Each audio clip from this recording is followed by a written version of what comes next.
যখন কষ্টের মধ্যে ছিলেন নবী সাল্লাল্লাহু আলাইহি ওয়াসাল্লাম, তখন কিসের ঘটনা ঘটেছে? মেরাজ। এবং নবী সাল্লাল্লাহু আলাইহি ওয়াসাল্লামকে আল্লাহ পাক সশরীরে মেরাজ করিয়েছেন, ঘুমের মধ্যে নয়, সশরীরে। এই জায়গা থেকে আলোচনার বাকি অংশটা খুব ভালো করে বোঝার চেষ্টা করেন।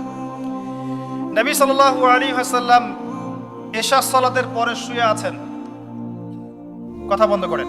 এশা সালাতের পরে শুয়ে আছেন, তন্দ্রা ভাব। কোথায় শুয়ে আছেন? কাবা ঘরের হাতিমে।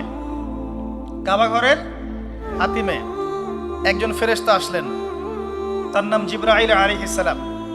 নবীজিকে শুইয়ে দিলেন। নবীজিকে শুইয়ে দিয়ে এই যে বুক, গলার নিচ থেকে এই নাভি পর্যন্ত ছিঁড়ে ফেললেন। কলিজা এটা বের করা হলো, একটা পাত্র আনা হলো। এই পাত্রের মধ্যে ছিল ঈমান এবং প্রজ্ঞা।